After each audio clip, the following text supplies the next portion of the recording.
Dollar. Dirt and money, no soul. Had to go and get it, ain't no time to kick it. Got a stack and flip for my foes. Dollar. Please tell me you can hear me. Don't turn your back and don't neglect me. Just let me know if you need me. Dollar. Let me watch out for my partners. Keep my money long, get my team strong. Let me run away from my problems. Yep, what's good, original crew, man? We're back on the channel, man. We're back with another Ride Mango.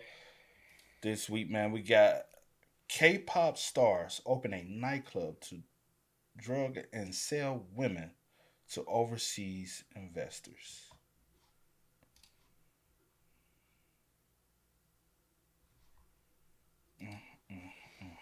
How you feel about that, Steve? Child. And they say K-pop stars. So these are people that's already got, you know what I'm saying, money and all that, and notoriety. So I guess I wonder if they're help me out. I don't know what you're trying to say, like luring women, or they just inviting them in due to their stardom and their celebrity status, and able to draw them into. We gonna find out. Sad, bro. Facts. Hey, make sure y'all check out the links in the description box Down below. You already know where to go if you want to first support. You gotta do it. Check out down below. Also, if you enjoyed today's video, liking it with a thumbs up. This is a highly requested video, so we got y'all, man. Also, if you're new to the channel and haven't already, make sure you hit that subscribe button, man. Join the family, join the fun that we do have over here. We would highly appreciate it, man. We're trying to hit 300K by summertime, but we also need your help getting there, man. So if you're new, haven't, or you returning, haven't, hit the subscribe button. We truly appreciate it, man. That's all we ask for anytime. We don't ask for nothing else. Just hit the subscribe button. We highly appreciate it. But let's go. Let's get into it. Let's check it out. Let's see what's about. You ready? Bada bing, bada boo. In 2016, in South Korea, a woman walks into the police station to report that her ex-boyfriend had taken explicit photos of her without her consent. She wants to file a formal police report. The ex-boyfriend then gets called into the police station, where he says he's more than willing to do anything that he possibly can to show that he is innocent of what he is being accused of. But the problem is, it's broken. The police are like, what do you mean it's broken? His phone was conveniently broken. But the police, they're thinking, we can't just tuck away the case and call it a good day. We're going to have the man send his phone in to a data forensics company, the same one that recovered all the data from this Haewol Ferry victims' phones, and have an IT specialist look at it to see if they can recover any data. So an IT specialist takes it in, and for his privacy, we will refer to him as Park. Park gets assigned this man's phone, and he's trying to work on recovering any and all the data from the device, and he's really good at his job. He recovers almost everything. Over 200,000 text messages, group chats. 200,000 text messages? Yeah, 200,000 individual text messages. Wow, okay. Videos, photos, I mean, anything that could be recovered, he's recovered it. But suddenly, the police call the IT guy and tells him, we don't need your services anymore. I mean, you can just stop what you're doing and give the phone back to the man who brought it to you. What? They explain very briefly, the girlfriend has since dropped the criminal case. She's retracted her statements and said that she lashed out at her ex out of anger and that there were no photos. So the investigation is over.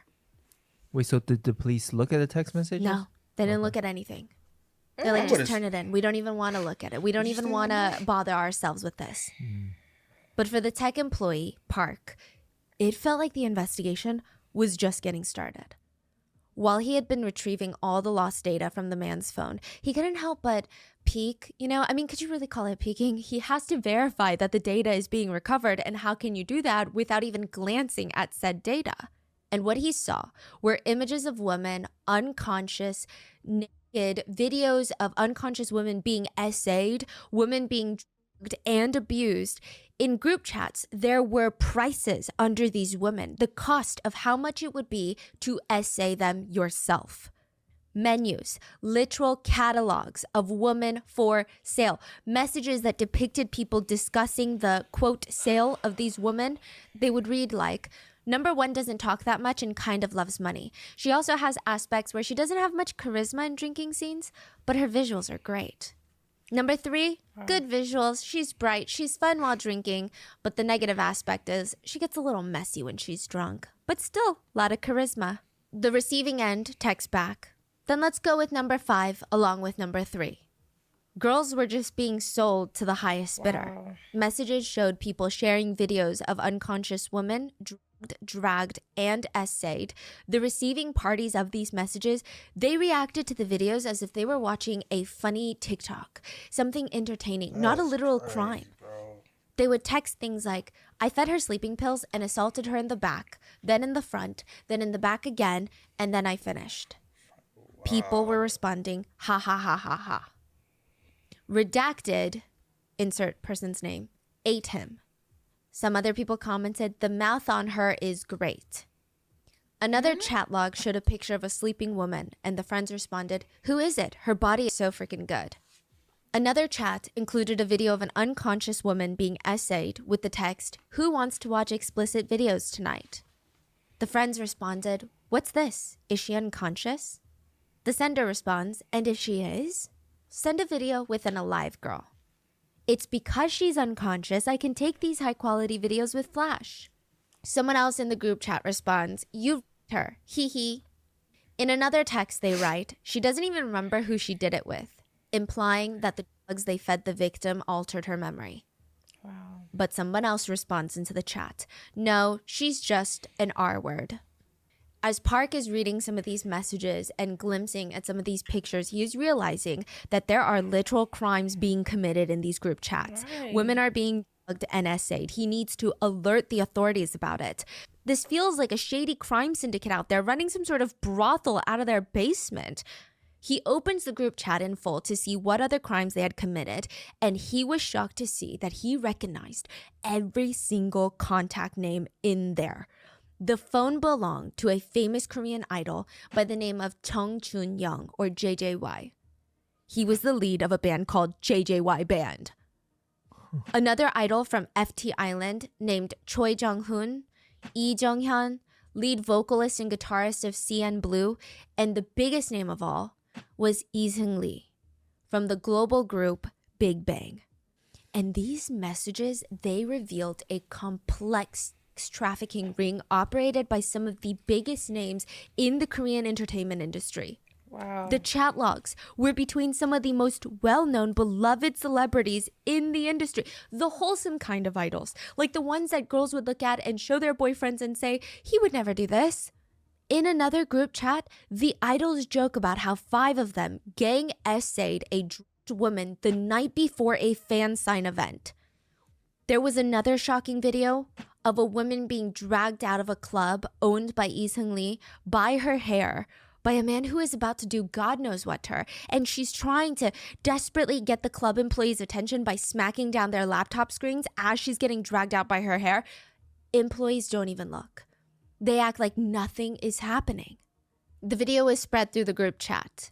And so was another one. Well, it's a text message. And this is the reason why the employee of the data forensic company could never go to the police with these messages. A text read, I saw the messages between the Hyung and the police chief. They found out who snitched. Even high-up police commissioners were exposed to be VIP clients of this trafficking ring. Park had just uncovered a trafficking ring run by celebrities, police officials, and there was nobody that could help him. There was nobody that could save the victims because everyone at the top was dirty. But Park would secretly make a copy of every single text message. And 3 years later, it would be released onto the internet, exposing one of the most shocking Korean cases to date, the Burning Sun case. Now that's crazy, bro. What do you do at the end of the day when the police is even involved? And that's the reason 9 times out of 10 word got down. Yep. So whoever the detective was that was investigating and said, in this. And that was. He said that was what? And I was about to say, and that was kind of like, I guess like the only way that he felt like he could do it and get it out there is to copy and wait a while, because if you did it immediately, people will know it's you because they just had you do this. You know what I'm saying? Yep. So it'll easily come back, but wait, you know. And release it on the internet. And it does suck that you have to wait and you don't have anyone to go to because you realize that the freaking chief is also involved in this. So it's Who like, else? who else? You know what I'm saying? Like, oh, yeah. That's So scary. it's scary. So you kind of like you hate that you have to wait that long because so much. 3 years is a long time, And you can't trust anyone. and you don't know who to trust. Facts. Sad, bro. We would like to thank today's sponsors who have made it possible for Rotten Mango to support the Joyful Heart Foundation, whose mission is to transform society's response to sexual assault, domestic violence, child abuse, and they really aim to support survivors through their healing and reclaiming of their lives through things like education, advocacy, and policy change. This episode's partnerships have also made it possible to support Rotten Mango's growing team of dedicated researchers and translators. I mean, they really put their all into these cases. They focus on shedding light on stories from all over the world. And we would also like to thank you guys for your continued support as we work on our mission to be worthy advocates for these causes. And as always, full show notes are available at rottenmangopodcast.com. Now, Burning Sun is a case that we're revisiting from long, long ago because it's resurfacing in the news. There was a recent scandal that we'll get into. And additionally, because I feel like our quality of research has drastically improved. So truly, this is going to be a deep, deep dive onto the horrors of this case because it's a lot. We had multiple translators, researchers help assist with this one. There was one RM meeting where we had like 7 people in 3 different time zones just on a call for hours trying to get through everything again. We're like going through it 3 times, 4 times just to make sure everything is good. But as always, if there's anything we've missed or anything that was lost in translation or wasn't properly clarified, please let us know in the comments. And with that being said, let's get started.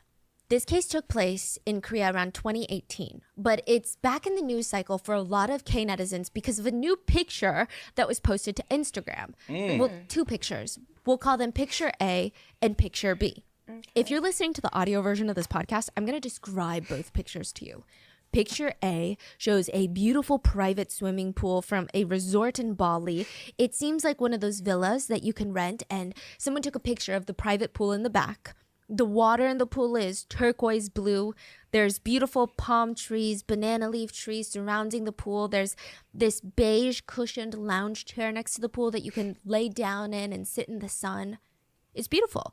It looks expensive, which makes it a very typical picture to post on Instagram. Picture B is almost an exact copy of Picture A. But it's not a repost. It's not like someone stole Picture A and pretended, I'm in Bali too. It's a completely new photo.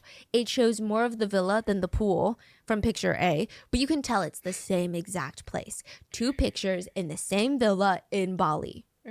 So what's the big problem here? It's a resort in Bali. Of course, there's going to be lots of people from all over the world staying there and taking pictures. Picture A was posted by Girl A, since they want to remain anonymous in the news. Okay. Picture B was posted by Girl B. Okay. The problem here was they ran in the same circles where it was discovered that they were both dating the same man. Former K-pop star, former inmate, and owner of the nightclub Burning Sun, Lee Seung Lee. And I'm going to be brief with the scandal that unfolds because there's not too much to it, but Lee Seung Lee was cheating on multiple women and taking them on back-to-back trips with the same exact itinerary. So he would ask Girl A, who thinks she's in a monogamous relationship with him, to fly out to Bali to see him. He would rent a villa, take her to very specific restaurants and date. Let me see some.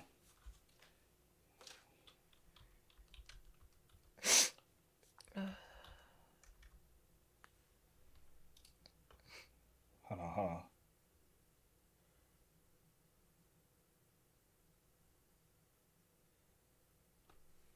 Because that's what I was like. I don't think Bali has an extradition law. Like, they don't, you know what I'm saying? Because it says Bali extradition laws require a formal treaty or, in the absence of one, a good relationship basis. Well, like, what's your purpose of looking this up? Because other people have fled here and have went to places because they know they can't get for criminal acts. So if he's staying in Bali and having girls come to him, he can still be doing illegal activity. So he doesn't have to go back there to face the consequences. I don't know. I don't know how, but I'm just saying, like, that's where. Because when she said he's living in Bali and having girls fly to him, I'm like, why don't you, you got the money, you got the fame. And after 5 days, she would fly back to Oh, no, I could be Korea. wrong. And that same day that she leaves Bali, girl B, who also believes that she's in a monogamous relationship with him, would fly into Bali to see him. She would stay in the exact same villa girl A had just left from. I mean, it's likely that girl A's perfume scent is still in the villa at this point, and he would take girl B on this same exact dates that he had just taken girl A. Everything is identical. He had planned the exact same trip for both girls, took them to the same restaurants, the same beaches, the same hotels, the same cafes. He didn't even wait 48 hours before both trips. It was back to back. Girl A flies into Bali. Girl A flies out of Bali. Girl B flies into Bali. Girl B flies out of Bali. And all of this was quote unquote exposed when both girls discovered that they had posted the exact same picture of the villa and they started texting each other about their Bali trips. The story was sold to Dispatch and some netizens commented on the scandal. I hope the girls don't think that it's just girl A through B. Seungri probably has women A through Z. What you say? I thought he was in jail. That's what a lot of people were also saying. Like, what's going on? Why are we writing these random cheating articles about a literal criminal? So What's is he happening? in jail or no? He's free. He's free? He's Was out he of in jail. jail? He was in jail Oh, for. he's already out. He was only in there for 1.5 years. And now he's back to dating Yes. people Yes. already. Back to being involved with women. Wow. A lot of the comments had the same reaction as you. I mean, they were just shocked. They were shocked that he was in the news. They were shocked that he was out of prison. They were shocked that girls would even go out with him, that they would travel all the way to Bali to be with him in the first place when his club, Burning Sun, was exposed for basically having a trafficking ring operating during club hours. Wow. Yeah, how is he only a year and a half? I That's hate it. That's insane. crazy. For Yeah. the level of crime he committed. A lot of people actually speculate that this is Seungri trying to get back into the industry. It sounds counterproductive because why would a cheating scandal be good for him? But to have these mini scandals that sound like celebrity scandals are probably better than having Burning Sun as the last scandal. And God forbid he's trying to make a comeback. Like, I'm not even sure how that's possible. But just in case that's his end goal, let us all refresh our memories of the case of the Burning Sun, what was later dubbed the VIP company. A young woman named Min Jung woke up in Hopefully, sorry y'all. Hopefully this is. Let me just double check real quick. Because hopefully, I looked and I seen that this was the oldest one. So I'm assuming this is Excuse me. like the very.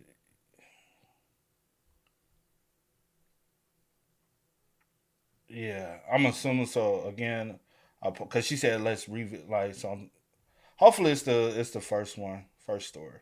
Yeah. Because I know people want us to look at all of them. Yeah. I don't know if we're gonna be able to look at all of them. We'll This see is what- part 2. part 2. Okay. So hopefully this is part 1. If not, I do apologize. Because that happened to us before. So bed. what's this one? But if you look at the date, it must be Oh, part, okay. It I must guess be, part 3. I guess. Because you got 2 years, 1 year, 1 year. Yeah. So. Okay. company. A young woman named Min Jung woke up in a bed and her eyes still felt really out of focus. That's how she describes this whole feeling, is her eyes feel out of focus.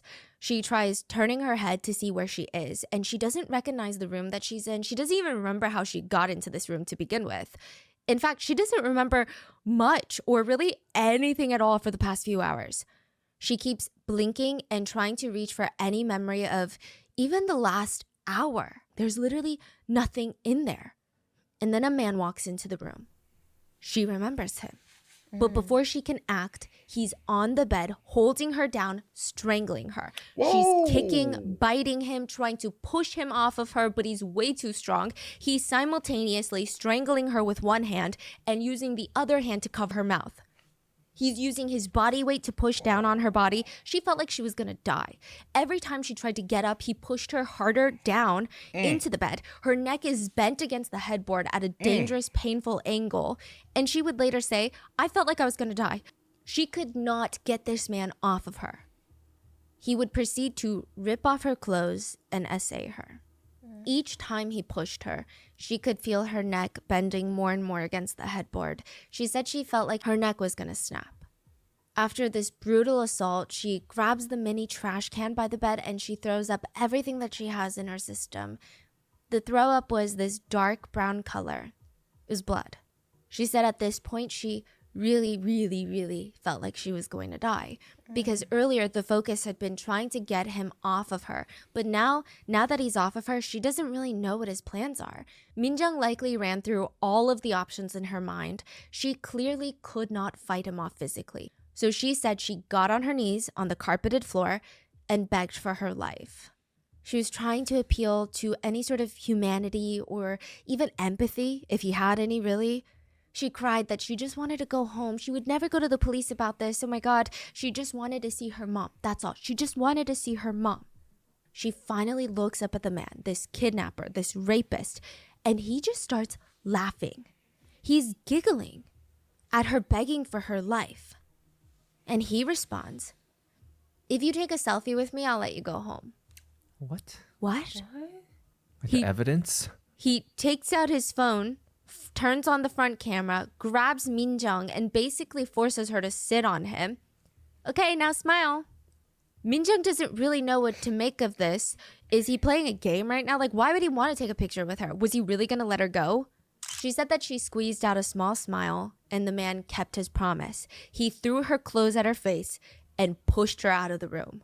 She booked it. She didn't even wait to put on her clothes. She just ran down the hallway of this hotel building, out the main door, into the middle of winter in South Korea, middle of the night, pitch black. It's snowing. She's half barefoot, but she doesn't feel any of that. She's running towards the main road with her shoes and her pants in her hand, and this other hand is stretched out trying to flag down the closest taxi. She wants to get out of here and as far away from that man as possible, because who knows, what if he comes back? What if he changes his mind? Thankfully, a taxi stops and she gets in. Frantically, she gives her address, and when she sees the hotel disappear from sight, the fight or flight that had kicked in, it probably finally calmed down, because she looks down and realizes she's still naked from the waist down. And there was a taxi driver looking at her in the rearview mirror. I mean, of course, we don't know why this man was looking at her. It could be that she's naked from the waist down and he's like, why is she naked? We don't know if he had any sinister intentions. I don't think so. But she put her clothes over her lap, trying to draw the least amount of attention on herself from the taxi driver. She tries to take inventory of everything she has. She notices she doesn't have her phone, credit card, or her winter jacket. I mean, it's bad, but what's worse is that she's missing hours in her memory. She has no idea how she got to that hotel with the man that she was there with. After getting home, Minjung gathers herself as best as she can and goes to the police station. She reports the physical and sexual abuse and shows them all of the cuts and bruises on her body. She said she wanted a drug test. She knew that she had been this had never happened before. Her memory had always been fine, but now she conveniently has a gap in her memory and ends up at a hotel with a man that viciously essayed her. No, this isn't right. She demands a drug test, and she knows that this is not only going to prove that he essayed her, but he drugged her in order to do it. This was going to convict him. It was going to get her justice, put that sick man behind bars so that he could never do it again. Assaulting women, making them beg for their lives before throwing them out onto the street. I mean, it was despicable. She's going to make sure that he gets put away for a long time. The drug test comes back. There are no drugs in her system. What? That doesn't make any It's sense. something that can be detected. And I'm sure she could tell that the police were looking at her like she had lost her mind. She said the police started treating her like she was a liar, like she was a criminal, as if she's just making up lies to get back at a man that she slept with. Yeah, you forgot about that. And she's wondering, why would I do that? I mean, women don't get anything good out of being a victim of a crime, especially in a place like South Korea where female victims are constantly shamed. Why would she make up this kind of lie? Because the man is Chavanos Ratakul. Let's call him Chav. He is a wealthy Nepo baby of influential Thai politicians, and he is considered a young businessman. But he's honestly just a Nepo baby. The police were asking Min Jung with these very patronizing looks on their faces, as if they had just caught a kid in a lie. Wait, so the police knew it was him? Yeah. What? She was like, I know this man. Let me give you the name of this man. I remember this man. She okay. They're like, are you sure it was really... I mean, we heard from witnesses that saw you guys at a club together and said that you guys were very close. And he is from a wealthy family. Are you sure that you weren't just interested in him? And maybe you went back to the hotel with him, did something that you're not very proud of. Wow. Min Jung felt like the police aren't even doing a thorough investigation. They just saw negative test, rich man being accused of... Must be some sort of gold-digging scheme to get money out of the guy. Min Jung is like, yeah, no, that doesn't make any sense. Do you have CCTV footage of the hotel reception? Because in the hotel lobby, I can assure you, I did not walk in there willingly. Technically, even if she did willingly walk into the hotel with this man, I don't think that means she wasn't assaulted. I just want to put that disclaimer out there. But she's trying to prove something, anything to the police so that they take her seriously. Which, you know, they really should have done in the first place. But regardless, they pull the CCTV footage and Min Jung is floored. It doesn't make any sense. She sees herself walking into the hotel with the man willingly. He's not dragging her. She doesn't even appear to be... She's walking normally, stable. She's walking at a leisurely pace. If anything, she's almost leading the man. She's walking in front of the guy. She's having an animated conversation with him. She's seen on CCTV camera of the hotel lobby smiling at the man. How is this possible? Yeah. Chav is Thai, but since he's the son of influential politicians, he's a celebrity back at home. The allegations followed him all the way from South Korea to Thailand. He did some news interviews where he completely denied it all. I mean, as expected. But he even reported feeling sad. Yeah, he said, I feel very unlucky to have been swept into a case like this. I'm innocent, and I feel that this is all very unfair. And as a way of proving his innocence, the news channels played the CCTV footage of the two of them walking into the hotel. And he needed the picture. He needed evidence to prove that she was there willingly. That's why he told her, take a picture with me. Smile. You're happy to be here. Like what? I knew that's what he was doing. Yes. He said, when I was going into the hotel, she followed me. She was 100% conscious. The CCTV shows it all. I didn't use any force or put her over my shoulder or carry her in.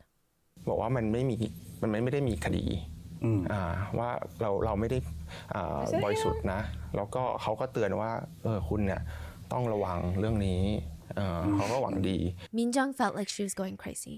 She was being framed as this liar, accuser, manipulator, gold digger. I mean, they used a lot of eloquent words in the media news outlets, but they basically said she found out that he was rich, seduced him, took a picture with him because she was having fun, and now she's turned around and cried rape because she wants his money. Wow, bro. So the photo was released. Yeah. And that became like something that, oh, wow. Chav is like, look, we had a good time. She's smiling. Does that look like someone who's fearing for her life? Wow. Min Jung knew that she would never in a million years lie about something like this. And you know what? There was something odd about the CCTV footage.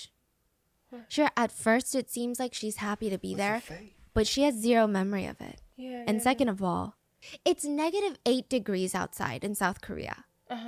Where is her jacket? She remembers wearing a puffer jacket that night, but she's not wearing it in the hotel footage. So what is she wearing? Like thin, light sweater.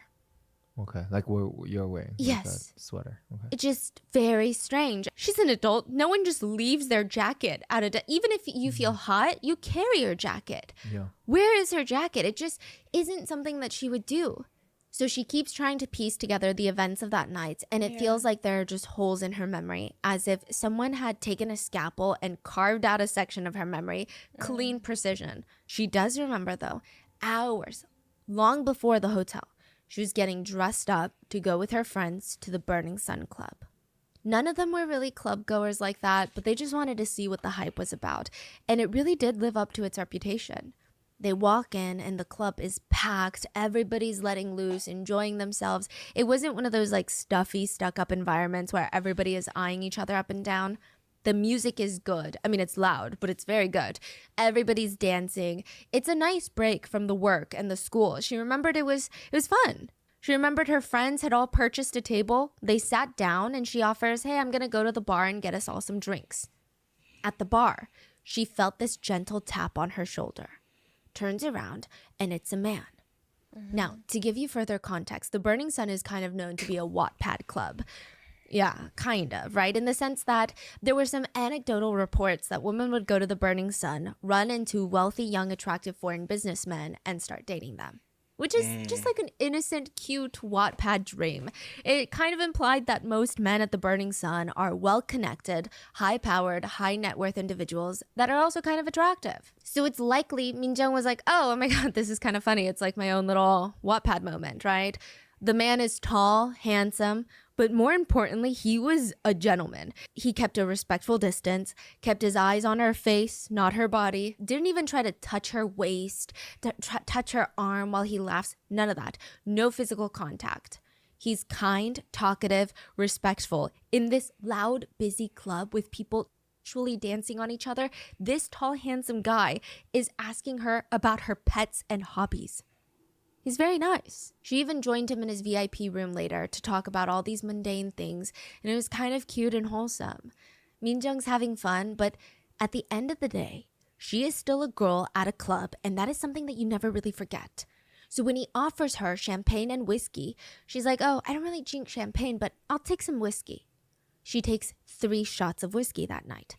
I'm not a big drinker, so to me, I have no idea how much that is, but apparently it's not much at all, especially if you know your limits, which Minjung did. She knew that 3 shots of whiskey would not even make her tipsy. Maybe on an empty stomach, but she ate dinner before she came. I mean, it was nothing. That's cool. Dude. And she didn't even take the shots back to back. She's not slamming it down. She's careful. She spaces them out, drinking water in between. She even told the guy straight up, hey, I'm not really fond of being drunk, so I'm just going to take it easy tonight. He was so nice about it. He kept pouring her glasses of water and sliding it in front of her. Here, drink the water since you don't want to get drunk. It helps. She thanked him and they continued on with their conversation until she felt this out-of-body, almost a floating sensation. Mid-conversation, her eyes go fuzzy. She was trying to be polite and focus on what this man is saying, but it's like her eyes were out-of-focus camera lenses. She tries wiping her eyes discreetly, blinking, but even her brain starts to feel fuzzy. It feels like she had been drinking heavily all night long, but that doesn't make any sense because she had been so careful not to get drunk. She had even been taking just glasses of water in between her shots of whiskey. She tries to rub her eyes again, but she said that her hands were not coming up to her face now. She tries to move, even just one finger. Nothing's moving. It was kind of like sleep paralysis where you can't even move, though you try really, really hard. And even with something like sleep paralysis, there's this strong level of panic associated with that feeling of not having control over your body. But imagine that experience at a club with a bunch of strangers. I'm sure it's a different level of confusion, stress, anxiety, panic. Her body was no longer responding to her brain. The man that she had been talking to, still going on and on about how he had a flight scheduled tomorrow to go back to Thailand, and he's just fading into this big blur, and she heard his voice through it all, and it felt like she was listening from a completely different dimension. It sounded very distorted. She heard him say, so you have to make me happy today, and that's it. She doesn't remember anything else after that. Just waking up in that bed to be assaulted. She knew she wasn't going crazy, even though everyone, including the police, are trying to convince her that she's going crazy. She's thinking, I must have been f***ed. And she had a sneaking suspicion that something was in the water at Burning Sun. And water is a big business at Burning Sun. The employees of Burning Sun are incentivized to bring VIPs water, to procure good water and protect the VIP's water and deliver good water to the VIP tables and rooms. If the employees were capable of doing that, some of them would make close to $8,000 in a single night from tips from VIPs. Wow. All from the big shot foreign VIP clients that are really, really happy about water. The employees of the club would work together as a team to make sure VIP customers got their water. They would even have group chats in real time while they're working about how things were going, how the VIPs were looking for water, how they are enjoying their water, who needs more water. They would text things like, the VIP in the room is looking for good water tonight. Okay, I'm looking for good water. Hurry, he's pestering me for water. He's very thirsty. Is the water like a code word for something else?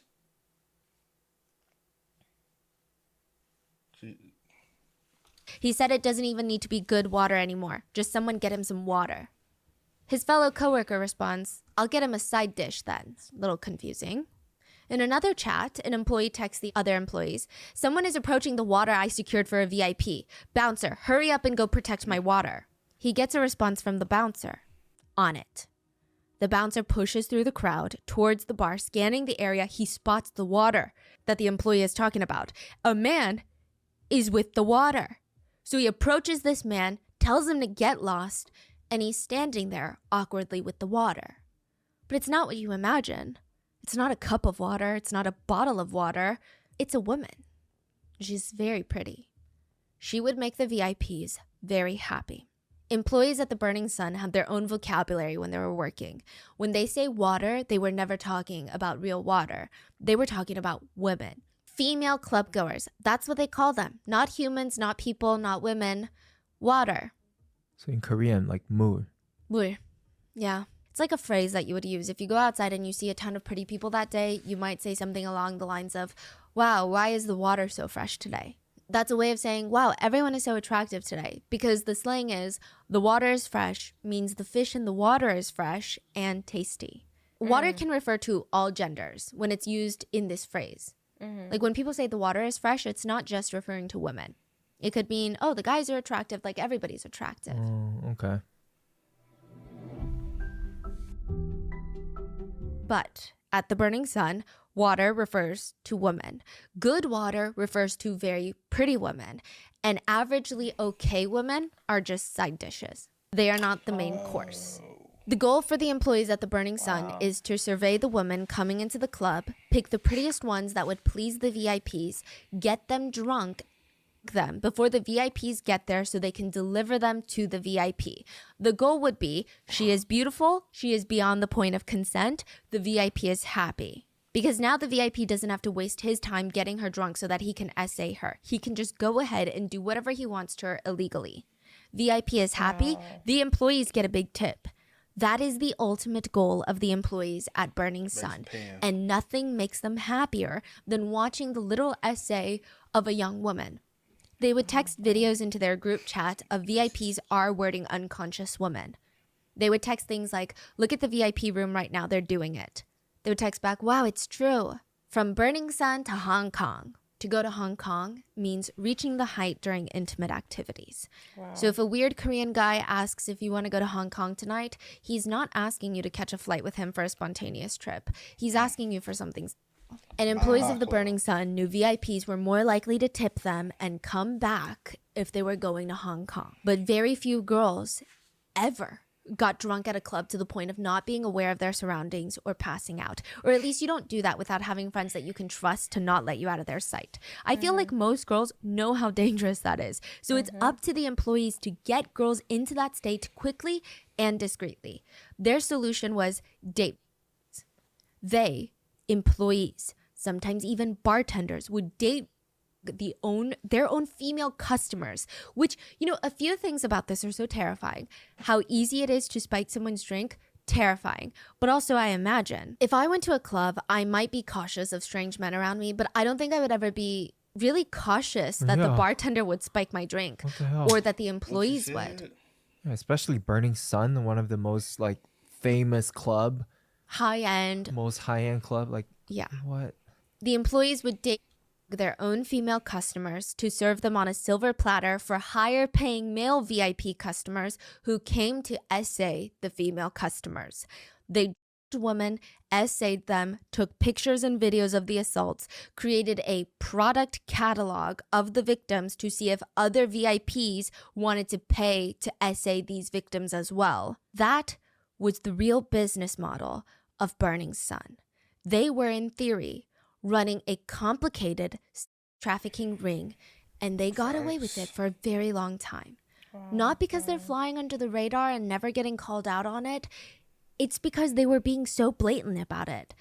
There's a saying, I believe in German, and it's translated into English as, the devil was covering it with its own tail. And it's in reference to something being so out in the open, it's basically right under your nose. But you miss it because the devil has just barely hid it out of plain view. Like hiding in plain sight. The Burning Sun's reputation was the tail. And if anyone heard any strange, questionable stories coming out of the Burning Sun, first, they would question if the storytellers were even sober enough to remember the events correctly. And if the answer was yes, they would all just kind of shrug and say something along the lines of, that's just what happens at the Burning Sun. The club was owned by a well-known Korean celebrity and a bunch of investors. And the sentiment for a lot of Koreans at the time was, what else do you expect to happen at a place like the Burning Sun? It doesn't have a wholesome reputation. The club was co-founded by Lee Seung-lee, who is known as the Great Gatsby of South Korea. And not because he's a fan of literature and that's his favorite book, but because he throws insane, lavish parties. I'm talking a whole line of bottle girls coming out in line, holding $1,000 bottles of champagne in each hand with insane sparklers shooting out of them. And it's not just one or two bottle girls, it's like a whole parade of them. Stacked champagne glasses ready to be filled, pretty women everywhere. Uniformed girls in white and gold sparkly dresses popping $10,000 bottles, $50,000 bottles. It was crazy. This is the same guy, Seung-lee, where for his own birthday, he had booked out a full luxury resort in the Philippines so that nobody else could stay there, flew 150 of his closest celebrity, nepo baby, politician children friends from all over East Asia, not just South Korea, but China, Taiwan, Malaysia, Singapore, Japan, everywhere, to the resort, flew them out in the Philippines to party for 4 days and 3 nights straight. These are not people that sit in economy. He's booking first-class tickets for all of them. Crazy. He spent $20,000 on just fireworks for his birthday countdown, which is like really a crazy thing to do. And the whole weekend ended up being around $444,000. That's crazy because his image is like the opposite of this in the band Big Bang. This is a guy willing to drop hundreds of thousands, if not like $500,000 on his birthday party. And he started as this humble, insecure boy. We're going to get into all of it. You know, this became the appeal of Burning Sun. The general population of Korea had started to hear about Seung-lee's parties, started to hear about the new Great Gatsby of South Korea, and they wanted to go to one of Gatsby's insane parties. But back before Seung-lee opened Burning Sun, there's no way. How do you get on a celebrity's guest list?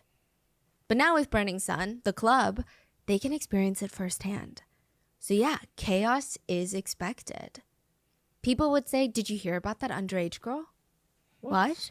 The underage girl that stole her mom's credit card and spent it all at Burning Sun. Apparently the mom found out, rushed to Burning Sun. The bouncers called the cops on the mom. What? Mom gets handcuffed, dragged away. Shut up. But the crazy thing is, there's speculations that it wasn't just a girl with a fake ID who wanted to party, that maybe Burning Sun was trying to target underage girls to come to the club. Wow. I don't know how true that is. That's just what happens at the Burning Sun. These are the reactions people would give. There was another report of a couple that went to the Burning Sun, and the girlfriend had, you know, she felt comfortable. She was going to this wild, crazy club, but she was going with her boyfriend. So if anybody approached her, she would just say, oh, I have a boyfriend. And he's right there.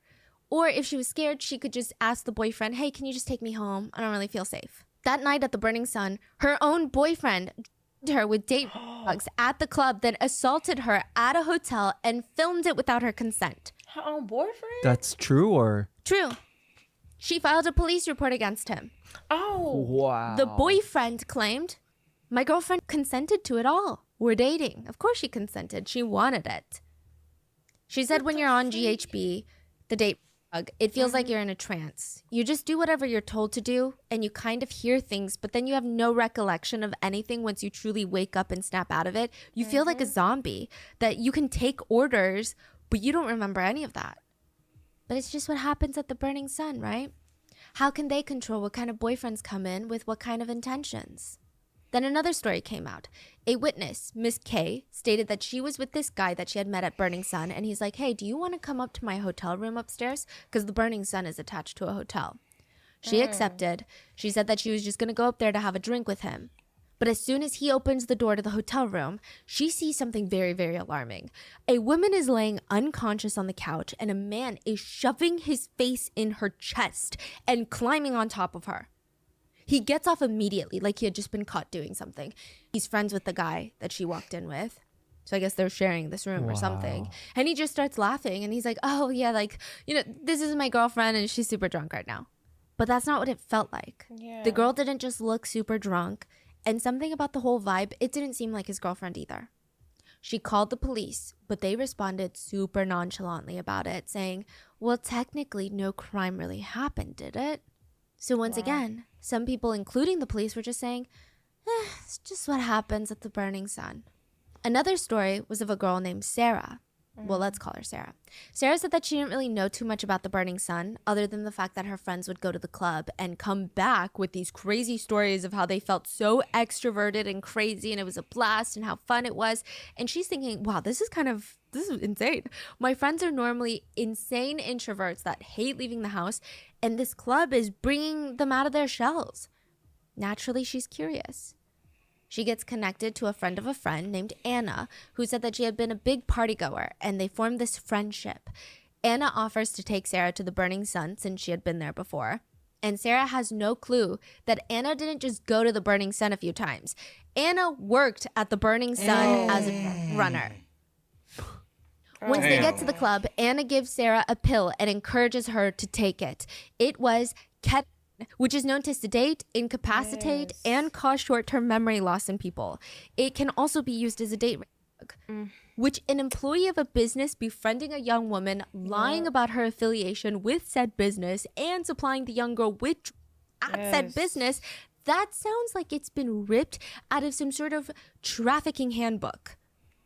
But again, people were like, we don't really know the relationship between Sarah and Anna. And let's say an employee did that. She could have just been a weird employee that does drugs. It's not representative of the club. Wow. And it's just what happens at the Burning Sun. There were other rumors that Burning Sun employees had undercover doctors to be around just in case a VIP or someone in the club overdosed on drugs, so that these doctors would be available to try and resuscitate so that no one would get busted for drugs. This is a very speculative rumor, so take it with a grain of salt. But later, with everything that comes out, it's not completely unbelievable. All in all these people that were coming out with their stories of the Burning Sun, they're getting brushed off. So, of course, if the police, if their closest friends and family don't really take them seriously, why would they go to a bigger audience and tell the world, hey, something weird is happening at the Burning Sun? It almost became normalized for alarming stories to come out, and people would just laugh it off and say, Burning Sun is crazy. So let's talk about the business model of the club. The Burning Sun Club was attached to an upscale hotel. It's called Hotel Le Meridia. I'm trying to pronounce it in the French way. And both club and hotel are going to be linked in a really dark way later. Oh. Burning Sun's business model was that once those club doors open and patrons start flowing in, two separate business operations are going to be running at the same time. The legal operation and the underground VIP operation. The legal operation runs like most popular high-end nightclubs. Weekends, there are lines wrapped around the building. Every young adult wants to party at this exclusive nightclub. It became a lifestyle brand. Even if you weren't necessarily having fun at the Burning Sun, just by taking a picture and tagging it on your Instagram story meant that you were someone. Not everyone could get in, and that's why everyone wanted to get in. Of course, like other clubs, guys had to pay a cover fee to get in. But if you were a tall, attractive, young woman, you would get in for free. Side note, I'm not a club goer, so this doesn't really impact me either way. And I'm not saying that women shouldn't get into clubs for free. I think women should be allowed into a lot of places for free, like the boardrooms. But we are a capitalistic society, and at the risk of sounding dramatic, if you are not the one paying, you are the product. A bunch of guys wanted to go to the club because they knew Burning Sun. Hold on.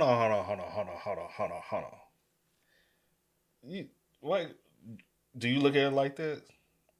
Okay, like I'm just. No, I'm just saying because I used to be a party party person, and yes, I used to let women in for free. Most of the time, a lot of times when I threw parties, women most definitely got in free because it's the motto. You let the women in free, the fellas are bound to follow. You just upcharge their ass because they're gonna because at one point. Like, it was in college, bro. Like, you got to understand your clientele. You got to understand the market and all that. So, you price based off that. So, you say, hey, if you get in, and you want the early crowd to come in early. So, you say, hey, you come in before this time, you get in free, especially ladies. So, you say, hey, before this time, and then fellas, we're going to give y'all a cheap rate. So, they going to really be in line. But we constantly letting the girls in free. And then the guys, the early guys, they could pay cheap dollar. Then the ones that want to come late, they be showboaters. They gonna pay even higher price. It's just it's marketing, man. Just the marketing side of it. Had high standards for women, so only the prettiest girls got in for free. A bunch of girls wanted to go to the club because they knew that in order for guys to enter, not only did they have to pay a cover fee, but Burning Sun also attracted a certain kind of man. And usually, if you saw a guy at a VIP table at the Burning Sun, that meant that he did very well for himself. And then, of course, there were just the people that were curious about what the hell was going on inside. So they're like, let me just go once. So within the first few weeks of opening, Burning Sun made around $1.4 million. After 6 months of being in business, their earnings doubled. And that's just the legal side of their business. That's what I was going to say. I'm going to say, it's just legal money, though. But I guess, you know what I'm saying, you got the ballers coming in. And then I wonder at this time, were they paying for, like, the sections? So that's another thing. Also with the alcohol, I'm sure you paying top dollar for that. But also, they're doing illegal stuff, though. So I don't know, like, the pricing-wise. But that's a good profit. Just club scene. But I'm like, I feel like that's boosted because of the things that they were doing. Because these guys could come in, because you know how like rich dudes feel like, because we was talking about it early, a lot of rich dudes, they don't really know how to get women but with their money. And so when it comes down to it, they don't really know how to talk to women. But now, when you set it up like this, they ain't got to put in no work. Yeah. And they just basically paying for the access to get easy. And they'll pay a abundance of money because they got it. True. And so you can charge them any type of fee to get in. You can charge them $10,000. They like, this is chump change. I get that in a day or in a couple hours. And a lot more money with their underground business. Cover fees are a small source of the legal income. The main moneymaker for the club's legal business was alcohol packages, VIP tables. Burning Sun made the money spending experience fun and lavish. If you purchased an alcohol set for your table, beautiful women in short dresses would come with sparklers in bottles parading around you to let the whole club know that you just made a horrible financial decision. They had 5 main sets. The Heaven set, which included 5 bottles of champagne for $10,000. Whoa! Continental set A, $50,000 for 80 bottles of Dom. 80, I don't even know. What? Oh, that's 50, and then this one 50, 50, and then is that 100?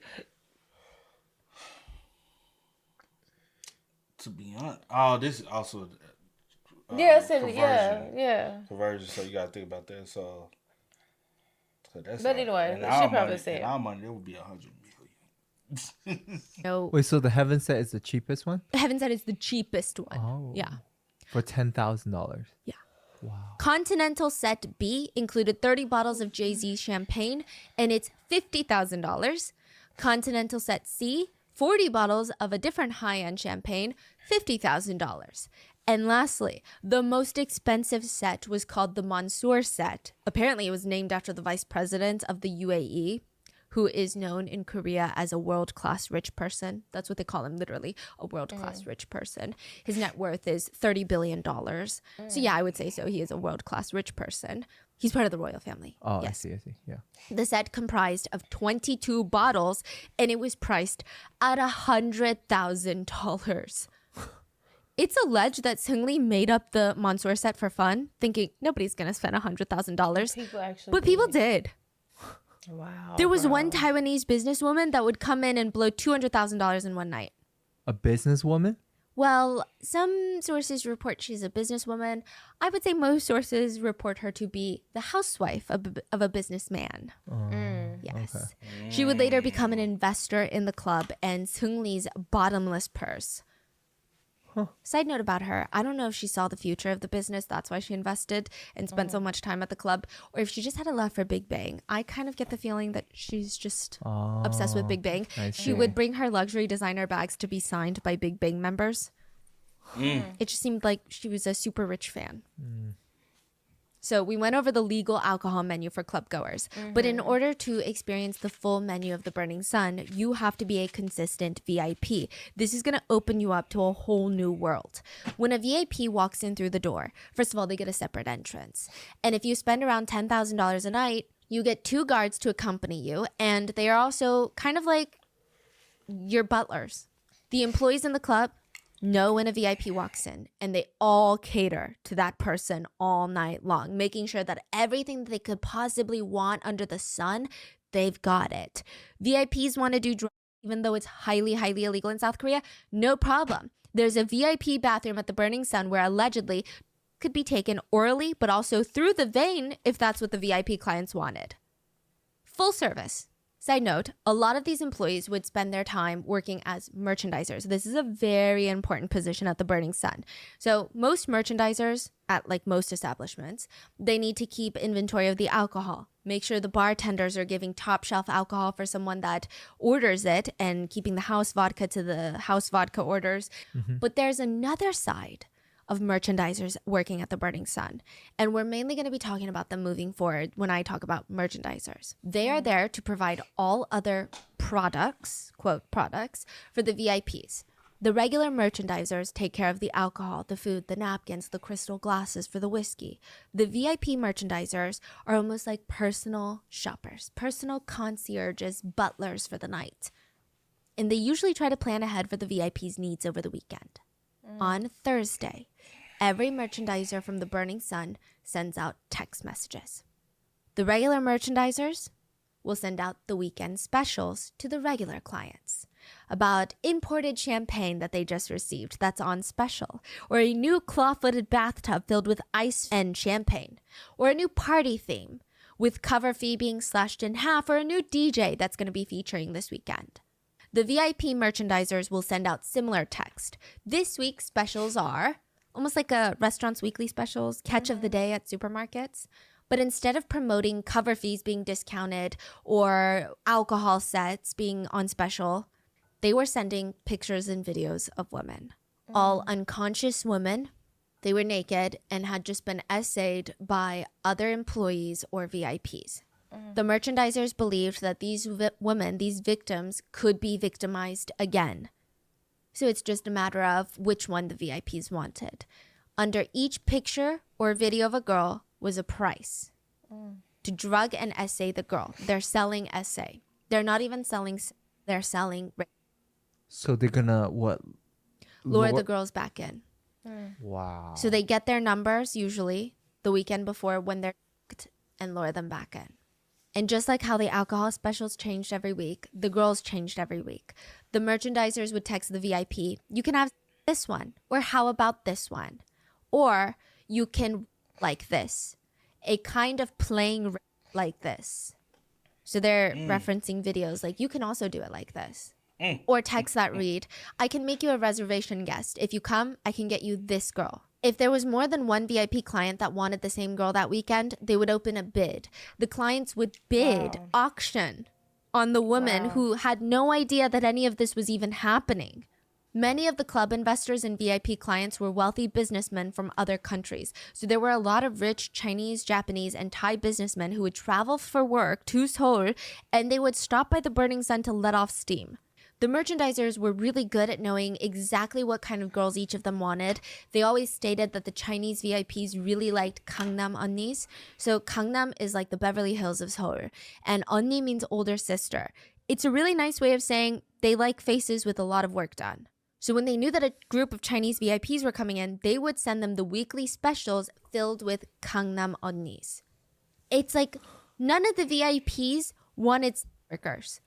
That's the part a lot of netizens were infuriated by, because regardless of how anybody feels about sex work, if it is between two consenting adults, there is a level of understanding there. There is a transaction that's being made, and in the best case scenario, it's a win-win.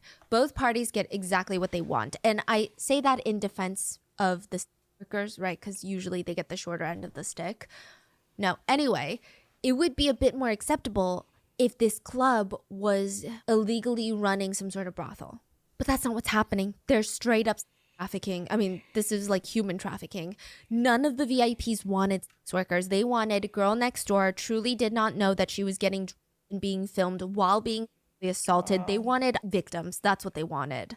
But let's say they didn't choose a girl through text ahead of time. They showed up without advance notice. The merchandisers would go out and pick out the girls that they felt best suited the VIP's types and bring them into the VIP room. So they just walk around on the floor. Yeah.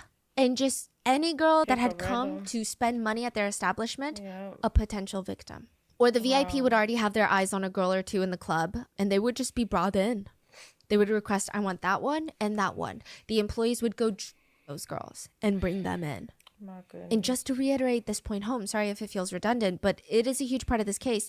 These women that they're picking to bring to the VIP rooms are not employees of the club, and they are not sex workers. And I don't say that to say employees or sex workers are not as important, but I'm saying if it was an employee or a sex worker, they would be there for work. Like, these women literally came as customers, have no idea that they're being chosen to be victimized. They're like Minjung, just hanging out with friends. The assaults would either happen right in the VIP rooms or upstairs in one of the hotel rooms of the La Meridia. And the hotel also happens to be an investor in the club. So there is a question of how big and how well thought out this operation was from start to finish. The hotel owns close to 50% of the club. Okay. The speculation being perhaps that was the whole point that Burning Sun was created. For this reason. It's not a club that happened to fall into trafficking, Yeah, but they're rather partnered. a front for trafficking. I think the unsettling thing about this case is both operations were done pretty out in the open. This is a club. It's not like one of those money laundering schemes where a front is a churro shop and behind the scenes is God knows what. We'll never know because the public will never see it, hear about it, know anything about it. But with Burning Sun, they're running these operations in front of all the club goers. I would liken this to the feeling of going to a supermarket, shopping for beef, not knowing that there are security cameras watching you and another group of people behind those cameras shopping for human meat. Like, that's the feeling, I'm sure. And because nobody really knew what was going on inside the burning club, aside from victims who were staying quiet out of fear, people were lining up, fighting, paying to get into the Burning Sun, a place that would turn out to be a literal hell for the victims. And it all gets exposed by a 29-year-old man by the name of Kim Sang-gyu. We're going to call him Kim for the rest of the story.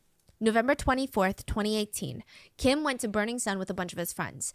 It was his friend's birthday. They're all there to have a good time. It also happened to be the first snow, Cheonneun, which is a very special day in Korea. We're supposed to make a wish and spend it with your loved ones. It's a very cute, romantic day. So Kim decides to go outside. He's in the Burning Sun, and the snow starts falling. So he's like, oh my God, I'm going to go outside just quickly to see the snow. He kind of parts with his friends, and on his way out, he sees a woman half passed out, barely conscious, being dragged out by a man. She looks like she's trying to grab onto passerbys. She doesn't want to leave. It's clear this is not consensual. She clearly wants help. So Kim decides, I'm going to help. He decides to block the man from taking this woman. And this man happened to be a VIP client, and the employees of the Burning Sun did not take well to Kim standing in the VIP's way. Wow. So they're like blatantly. Oh, in front of people. Wow. Yeah. The employees also did not appreciate that Kim was now standing in their way of making a fat tip. So they drag Kim outside in front of Burning Sun CCTV cameras into the snowy road, and they start beating him. They start pummeling Kim. The club executive was one of the main perpetrators. He trips Kim with his foot, grabs Kim by the hair to hold his head in place, uses his other hand to punch him in the face repeatedly. It was getting to the point where even one of the bouncers was like, hey, let's chill out a little bit on this customer. But this executive is not listening. Another bouncer jumps in to help hold Kim in place so it's easier for the club executive to hit him. At one point, the club executive even walks away from Kim, who's on the road just sitting there, because now he has 3 broken ribs. It's painful to even try and get up. This is not a light beating. The club executive walks over to his little bouncers, takes off his jacket, only to walk back over and continue beating Kim. Then when he's finally done, he just walks back into the club with the bouncers, leaving Kim on the ground. Kim is confused, scared, but also, rightfully, really pissed. He calls the police, who gets there 12 minutes later, and he's explaining to the police what happened. And he's pointing at the CCTV cameras like, hey, it's all on there. Everything that happened, you're going to see it on there, so go look at it. The police don't really do anything.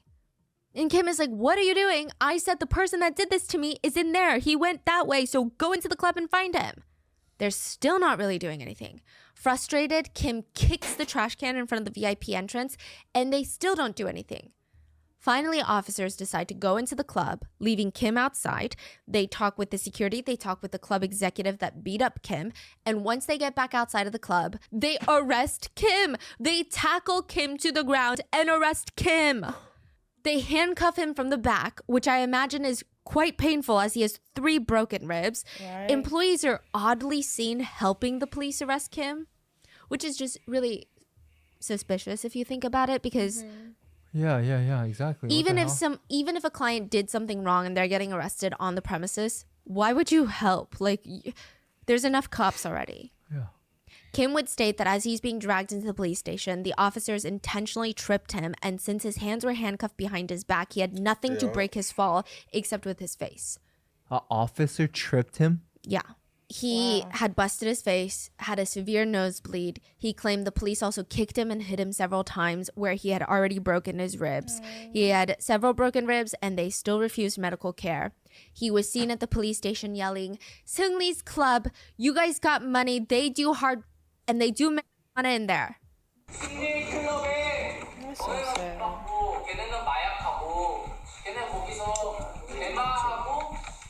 January 28th, 2019, Kim starts going on interviews and making posts about what happened to him inside the Burning Sun. His main accusations were, the women are being at the club.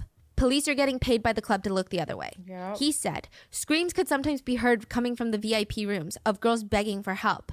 These are masked by club security, and then the paid-off police department nearby protects the club from legal liability. The police aren't here to protect the public.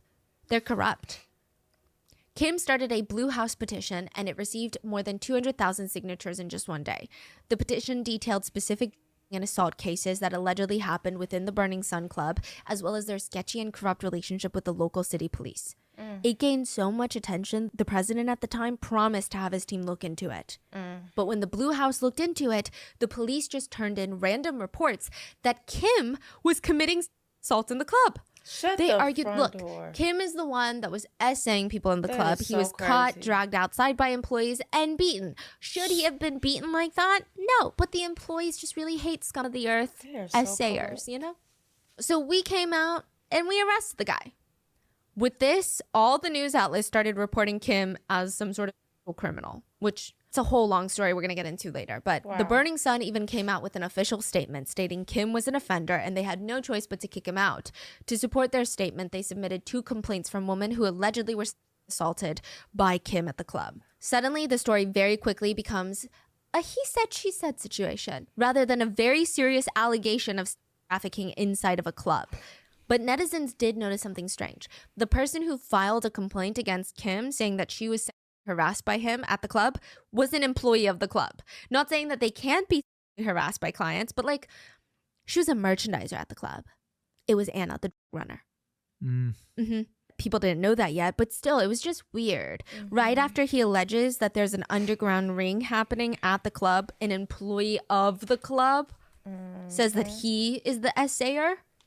Kim said that he was charged unrighteously and inaccurately on 7 charges, including defamation, indecent acts, criminal battery, and more. And our team tries really hard to not make something about something that it's not, right? But there was a feeling by the K netizens and by a lot of people that had gone to the Burning Sun. Okay, a man has spoken out about the club. And sure, it's kind of a he said, she said situation, but a lot of netizens were still on this man's side and supporting him.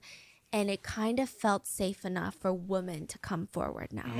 Because if it had been a woman whistleblower to this, there had been other small cases of women trying to anonymously come forward that something weird was happening at the Burning Sun. They were slut shamed to hell and back. But now that there was a male at the center of this whistleblowing situation, Right. they felt like, okay, maybe we can also help bolster his story because we have our own stories about the Burning Sun. Damn, that says a lot. Yeah, a lot. I mean, just like the crime itself says a lot about the violence against a certain gender. And then this just reiterates that. So, you know, like I said before that, it was people like Minjung, people who are getting blamed, victim blamed. And now a man comes out and they're like, okay, maybe this is our chance to expose what's really been happening. So because of Kim, a lot of anonymous women start coming forward with their stories of the Burning Sun. Many of these stories would confirm Kim's allegations of police corruption because many of these women reported their essays to the police and they did nothing. It was revealed that the most commonly used to essay women at the club was GHB. It's called 물pong in Korea. Well, at least that's what most commonly used slang for it. It is the most commonly used date drug even here in the US. It comes in a clear liquid form or white powder that becomes completely dissolved and invisible in liquid. It is odorless, tasteless, and colorless. There was a journalist who experimented by taking GHB herself under the care of a doctor. She was so loopy. She alternates from being passed out to being awake and like writing things on her hand and talking about her mom. She doesn't remember a single thing. None of it. But that's not the only damage. Long use of GHB can result in poor memory and even brain damage. If you take a lot while consuming alcohol, it could even result in death. The victim usually starts becoming semi-conscious just from one sip. It's like the lights are turned off suddenly. But it can't really be detected that well. It's often compared to a state of dementia. You can walk around by yourself, but you don't remember walking around. And everything feels separated from your own free will. At the Burning Sun, some employees would request to be brought zombies for VIP room 3, for example. They'd be like, okay, we need zombies in room 3. Because GHB makes the victims able to walk and talk, but they're not there. They're not making any decisions themselves. So they know that these victims are either entirely unconscious or their cognitive abilities are all heavily affected by the... So they know damn well that there is no consent that is given. And the worst part of GHB is that the drug is basically untraceable. Yes. I mean, yeah, Well, it's not untraceable, but yeah. it's not for long. Yeah. So that's how the girl tested Yes. negative. Yes. So depending on the person, the drug can be completely metabolized anywhere between 5 to 24 hours of use. Meaning, if you go home feeling like something very sinister happened, you feel like, okay, I need to get my thoughts straight before I go to the police station because I can't walk in there and say, I don't know, something happened, I don't know. But by that point, the be completely out of your system. Yeah. Wow. And you would be labeled as a flower snake in Korea. It's referencing a woman who seduces men, sleeps with them, and then wakes up the next morning deciding to sue them for money. In Korea, the drug is often described with this phrase, I did this action, but I don't remember doing this action. Which I think is a really good indicator of how hard it is in a place like Korea to prove that you've been drugged and assaulted and have the police take you seriously. At this point, everything starts snowballing. It went from a man was being assaulted and maybe a single VIP was assaulting a woman, or at least trying to. Then it snowballs into no, they are running a sex trafficking ring and there are many, many women getting drugged and assaulted by many different VIPs and the employees are all in on it. And the big question on everyone's mind, which I don't know if it was the most appropriate question at the time, but it was, how much of this did K-pop idol Lee Seung-lee know about it? As one of the co-owners of the club, people wanted a public statement from him ASAP. Did he or did he not know that his employees were running a business at his club? Seung-lee's dad did an interview with media first, where he claimed Seung-lee was blindsided by all of this. He stated that his son had businesses everywhere, and he's still an idol after all at the end of the day. These businesses are not his main business. As much as he wants to be super involved at the Burning Sun, he just didn't have the time.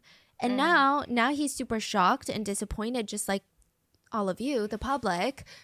The dad said, and I quote, there's too many speculative articles about this Burning Sun case. They're only taking the other side story, and it's unfortunate that they're only focusing on that.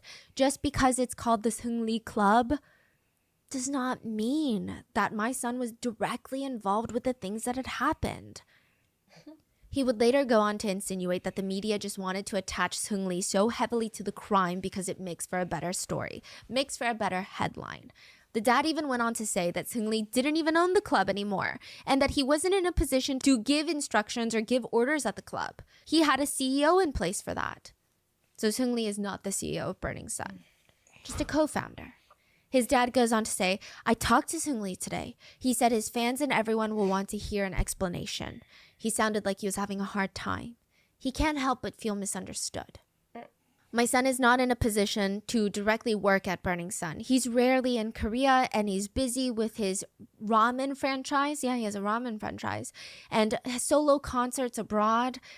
This time, I'm sure he really felt the burn. It's unfortunate. But last month, he received the 2019 Korea Consumer Evaluation Best Brand Award, but none of that was covered by the media. Instead, it comes out as if he's a criminal.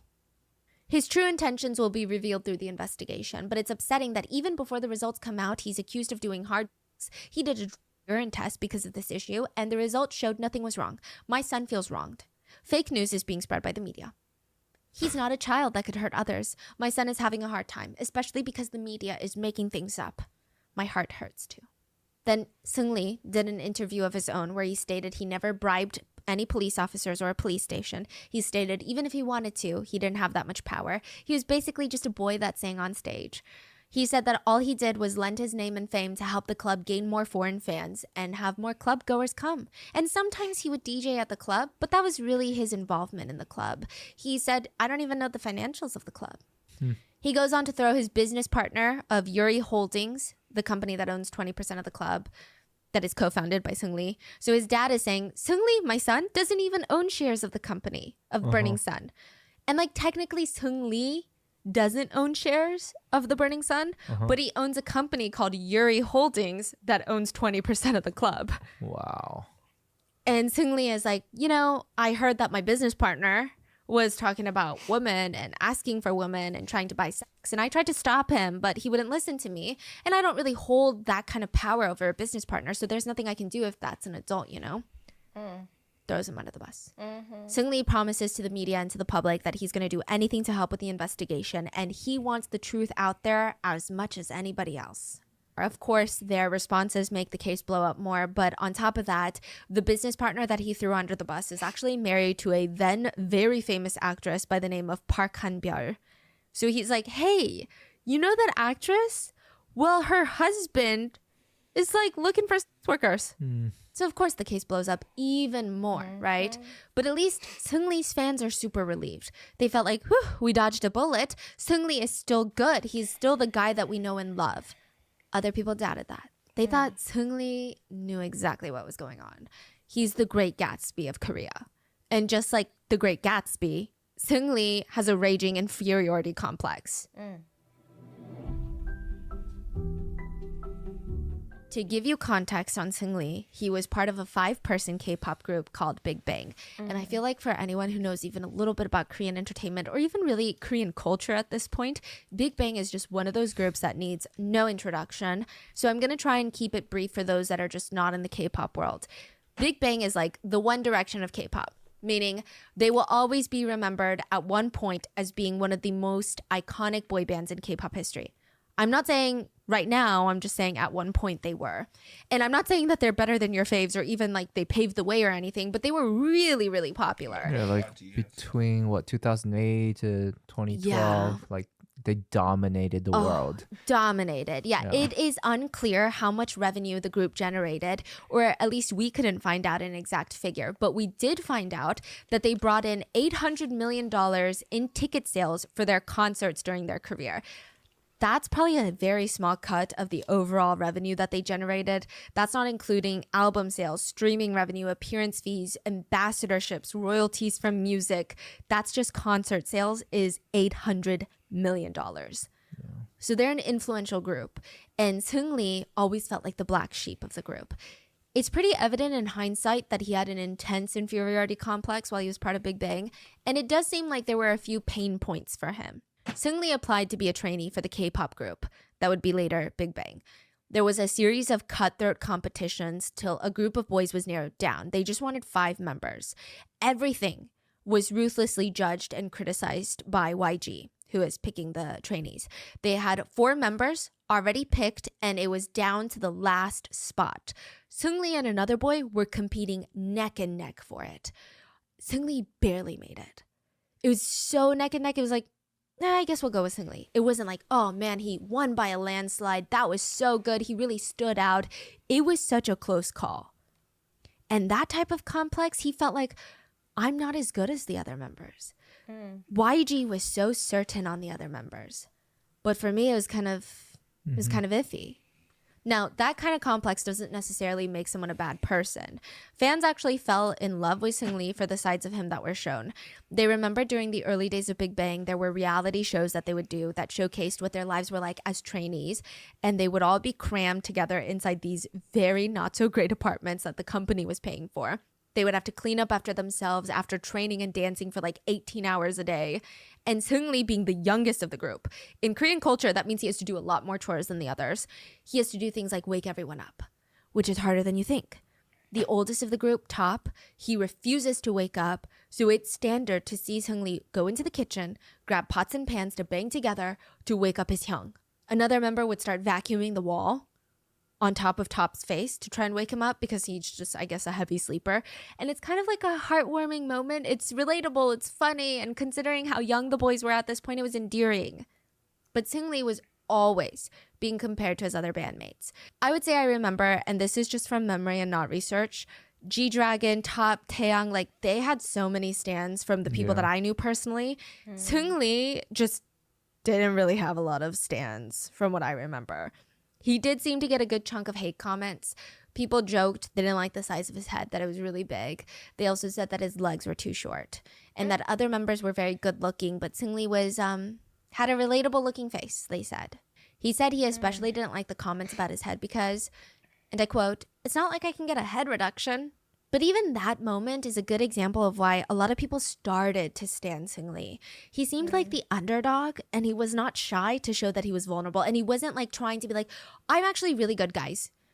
He was embracing it. He's like, yeah, I am the ugliest of the group, but what am I going to do about it, right? He said he was always anxious about never having enough money. And he said G-Dragon earns extra money from songwriting and rights to the copyrights of their songs because he writes a lot of their music. Top does acting in movies and dramas. Taeyang does solo albums and concerts. Seungli said that he was anxious because all of them were so diverse in their earnings and their income. And he said, I am making, quote, 1% of what G-Dragon is making. Damn. Wow. And like a lot of people with a potential inferiority complex, he starts overcompensating. It felt like he's desperately trying to make something work. And I just want to make it clear. I'm sure his idol life, like a lot of idols, if not every idol in South Korea, is cutthroat, is hard, potentially miserable and rough. But from what we can tell, the man is not starving. He's not paycheck to paycheck. So when he's saying I'm making 1% of what G-Dragon is making, he's not out here working a restaurant job after his training. Like he's doing he's fine. talking about like at that point, if Top is doing acting and solo, like they are already popping at that point. Like he's a millionaire. He's killing it. Like as a part of Big Bang, like. But he kind of made it his personality, and a lot of fans. I'm gonna just speak on this real quick. I think people sometimes really don't understand how the music business work. A lot of these groups, because I looked up the members, 5 of them, so they have to split. You know what I'm saying? Revenue. But also, a lot of times when it come down to groups like this, and the company puts the group together, the group ain't making the money that people think they're making. So to be completely honest, everybody in the group could be broke. They just make it look good from the company because the company, clothing, housing, all that is being taxed from their royalty checks. So when it comes down to celebrities, a lot of celebrities live a lifestyle way bigger than what they really are making. You know what I'm saying? And so I like me understanding that, knowing the background, I look at the glamour and the lifestyle as a facade. because that's not reality. And I don't care if it's hip hop, R&B, country, pop. If you ain't like, that's the reason why he said G Dragon is making a lot of money because he's writing. So he's getting writing credits. And writing credits is very important. That's the reason why, like, when I talk to you about it, I'm like, hey, and I'll tell anybody that's up and coming and aspiring to do anything, forget about being a face. Work on the craft. Because sometimes the richest person really be the person who is writing, producing, and not getting the recognition in the face. F the recognition. If you want to be rich from this, just get in the room, write the hits. It's gonna make you richer than being a face. Yeah, you're not gonna get the glitz and glams. You're not gonna, but you'll be set up 50 years from now. Your parent, when you pass, your legacy will be filthy rich. They'll be able to, like, that's more, to me, that's more important. But some people like the celebrity status of it. And so, but I like, it's just because she's talking about it, I'm like, don't look into it, because that's possibly also the reason why he went into this, because he didn't have the money and he yearned for that money. So how he was able to, what he was able to do is utilize his celebrity status and be able to use that to bring in people to make money on top of it. So he used his image and likeness to make more money by doing illegal things. Not because if he was so filthy rich, I don't think he goes this route. But you never know who, because some people get greedy. Some people are greedy in this world, and they like more money, more money, more money. But he could have been that, like, wasn't making no money from his music bit stuff. Yeah, for real. Felt bad for him. Yeah. But it's see. I just want to preface, we don't need to feel bad for him. But He's his doing just image fine. at that point is just like this soft, good boy, like very like little, very soft energy. People love it. People loved him. Yes, it's a nice guy image. Yes, he said he just wanted to keep up with other members, so he learned English, Chinese, and Japanese. He opened up one of his first businesses, a training camp for idols. Lot of big names came out of there. Lot of big names. Huh. So he did a training camp. Huh. I was going to list some names, but I don't even want them to be like associated with Seung-Lee. But like a lot of big names came, and they don't even know like Seung-Lee, and they're not connected with anything that he did, but just in case. Wow. But yeah, lots of big names. Closed down after a few years because one of the teachers had gotten romantically involved with a student. Not a good look. He moves on with other business ventures. And by 2018, he finally made a name for himself outside of Seung-Lee of Big Bang. He was hosting multiple talk shows, going on TV shows, acting in dramas, doing promotional activities for YG Entertainment. That's the agency that created Big Bang. He calls the founder of YG, Mr. YG Entertainment himself. He calls him Appa, which is dad, because of how close they are. He started a Belgian waffle cafe for his mom to run. He co-opened a restaurant called Monkey Museum in China. He had a ramen franchise called Iori Ramen, and it had multiple locations in Korea and even a branch in Kuala Lumpur. He owned 10% shares of a cosmetic medical company called Dr. Golderm. He was serving as a brand ambassador for a new music label launched by Sony Music. He was heavily involved in YGX, which is a sub-label under YG Entertainment. He would also go on to build this image of himself as the Great Gatsby of Korea, which was great marketing for all of his night businesses, like his bars and clubs. So now we have a potential inferiority complex, love for lavish parties, lots of businesses in the nightlife party scene. But still, that doesn't make someone complicit in something as serious as a trafficking scheme. Did he really know what was going on? His fans argued, absolutely not. They felt like he was innocent. This is Seung-Lee that we're talking about. Do people not remember? A lot of people dug up an old clip of Seung-Lee, and it had been on a TV show called I Live Alone. He was talking to another actress. It's a reality show. They're sitting there talking, and the actress recently had a baby. And out of nowhere, she asks Seung-Lee, I can give you some if you want. And he's like, give me what? The soap I use. Breast milk soap. And Seung-Lee looks very shocked. Oh, what is it made from? It's soap made from a mother's breast milk. Seung-Lee puts his cup down to take a few seconds to gather his thoughts. Breast milk is very healthy, yeah? because he doesn't want to offend her, but he still doesn't know what to say in that moment. And it's a really innocent, comical moment. The actress keeps explaining the whole process of how the soap is made, and Seung-lee is coughing because he's shocked by all of this information, and he's just trying to be polite. So he says, okay, yeah, thank you. Yes, of course, I would love some. How many do you want? I have a lot. You can just text me. He's like basically about to throw up some water if he has any in his mouth, and he's text you to ask for the breast milk. It seemed like the actress was genuinely having a fun time shocking Seung-lee, messing around with him. And Seung-lee comes off super naive, super innocent, super polite. So fans are like, you're telling me that this guy that's shy when someone offers him breast milk soap is a brilliant mastermind behind a sex trafficking ring? Breast milk boy? Do you know what it means to bomb a chat? Usually friends will start group chats on Kakao Talk, which is like the WhatsApp or WeChat of Korea. And when they're done with the group chat, or if they've said enough inappropriate comments or told enough secrets on that group chat, someone will text, blow up the chat. One by one, the notifications come in. Blank left the chat, blank left the chat. And once every single person leaves the chat, everything in that chat gets automatically deleted by Kakao. So it's not like you can leave the chat but still see what's in the chat. It's gone. The chat history deleted along with any videos and pictures sent into the chat. When the Burning Sun group would feel like the chat had gotten a little too incriminating, when they had texted too many pictures and videos of unconscious women, when they had talked about too many VIPs essaying unconscious women, they would periodically text out, bomb the chat, blow it up, which helps with making sure that if someone's phone is ever taken in by the police, if someone's phone is ever lost, they might see the current group chats that are probably very incriminating. They won't see years and years of incriminating activity. It's almost like an insurance policy to everybody in that chat that they were going to at least cover their asses. And it was in everyone's best interest to bomb the chat, to delete it. So they thought. JJY was part of these group chats.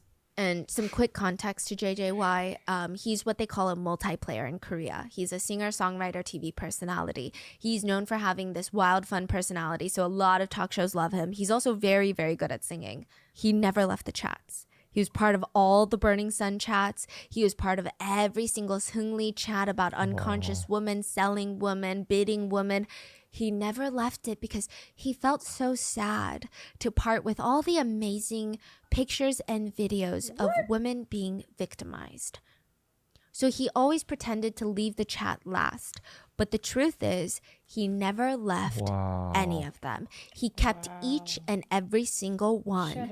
And when his ex-girlfriend reported him for taking videos of her without her consent, and he would turn his phone in to the tech company, he would be the one to bring the whole operation down. Wow. So even when he did that, he thought he can just break his phone and he's good. Yeah. But this is the tech company that recovered the data from Sewol Ferry victims' phones. So like they knew what they were doing and they take their jobs very seriously. Yeah. But he was like, oh, well, I basically smashed my phone, so it's fine. It was not fine. Even years before this, there was an incident that felt like foreshadowing to everything that was about to happen. JJY was on a show with Chico, another celebrity, and Chico joked about JJY's golden phone. And immediately, because they're on set filming a show, JJY's face changes for a split second. He drops his face mask. Not his literal face mask, but he drops his smile, and he has this very sour look on his face. It's very much the stop talking about this look. What's a golden phone? People thought golden phone as in these sex videos now. But Chico would later be involved in the Burning Sun controversy because netizens accused him of knowing what JJY was doing on his phone. He's like, you probably saw the videos then. Yeah, why would he, if he does, why would he put that information in TV, right? That's what Chico is saying. He's saying, guys, I meant golden phone. Like sometimes people use it to refer to someone who has a lot of good connections. So if you were to have Beyonce and Taylor Swift on speed dial, you have a golden phone because you have their numbers. Yeah. And so he was briefly involved in the Burning Sun scandal. But ultimately, JJY's golden phone would bring down some of the biggest names in K-pop. February 26, 2019, the first round of messages are released to the public, and multiple celebrities would go down after the release. Along with investors, the management team, and employees of Burning Sun, there were a few key people in the group chats. Choi Jung-hoon, wholesome singer from FT Island boy group. Yeah. Lee Jung-hyun, idol from boy band CN Blue. Kwon Hyuk-jun, brother of Girls' Generation Yuri. JJY, singer, TV host, celebrity TV personality. And of course, Seung-lee of Big Bang, owner of the Burning Sun. And it clearly shows that Seung-lee is involved. He is texting employees about investors that are coming, and he writes, give them everything they want. Call the girls over. There's also a guest coming from Taiwan. Employee responds, which girls can we call right now? Oh man, it's the Chinese already? Oh my God. Take care of them so they don't get involved with others. Yes, I will stick by the VIPs. Seung-lee texts, you better do it right and make no mistakes. Another business partner tells the employee, put a boy in there too. Someone who can serve redacted. A boy who can't speak English. Someone like redacted. Employee responds, okay, will do. I'll do the job well. Seung-lee even texts, and which girl are you going to bring? Get the kids who give it easily. Get the kids who gives easily? Yeah, like as in is easy to essay. Is the presumption here. JJY is randomly in that group chat, and he's like, I bet the Chinese like plastic surgery girls. And Seung-lee is just like, all right, just do well. Another partner of the business texts into the group chat. I'm preparing the whores right now, so when the two whores come, I will guide them and make sure they end up smoothly with the VIPs in the hotel room. Seung-lee text. Chairman's guests are also coming. I think we need to set up a separate party for them. Let's give them back 100 times what we received from them. Guys, please look for any pretty looking girls who can possibly speak some Japanese. Let's pack the place. For Christmas, rather than us having fun, let's experience a Christmas of finding satisfaction and making others happy. This time, let's give the chairman a great time and make him happy for all the summers he sent us yachts with staff and chefs from Japan to Busan for us to enjoy. Bro, like he is the fucking worst because he's literally masterminding this whole ring. He is the culprit. He is the mastermind behind this whole operation. Like he's the worst. He's like the ones connecting everyone. Like none of this would have even been possible without him. Yeah, he's doing this for the money and profit, and he's literally selling women for money. Yeah. Yeah. I mean, I feel like a lot of media outlets, I don't know if it's legality or they're just trying to keep it professional.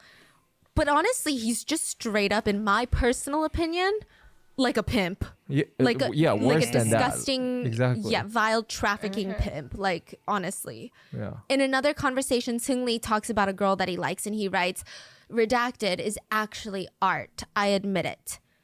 JJY texts, I touched the hell out of her boobs. Her boobs big? They're fake. Seung-lee texts, redacted is coming. Like a girl is coming. Yeah. And JJY says, stop these foreigners from coming. Seung-lee texts, you fucking bitch, there are investors. Oh. Then another conversation, Seung-lee writes, the party last night was a hit. Another idol says it was successful. Seung-lee writes, that girl, I admit it, I'm hooked. Her older sister is good too. Seung-lee say that? Yeah. JJY text. Yeah, her sister was a surprise. There were a lot of hidden gems yesterday. Friend text. But there seems to be hella guys around too. Seung-lee says, we have to steal. Let's all eat domestic girls together in Korea and then get married to foreign girls. Friend text. Why is blank so pretty? JJY says, she's the bitch both Mr. B and I ate. LOL. What? Seung-lee texts, and I plan on eating her too. Anyone here got her number? An employee of Burning Sun text, if you do it with that bitch, it's guaranteed a secret. She's very, I don't know anything. Seung-lee texts, LOLOL, she has amnesia. She doesn't even remember who she does it with. JJY texts, nope, not amnesia, just R word. LOLOL. Seung-lee texts, could be she just doesn't remember.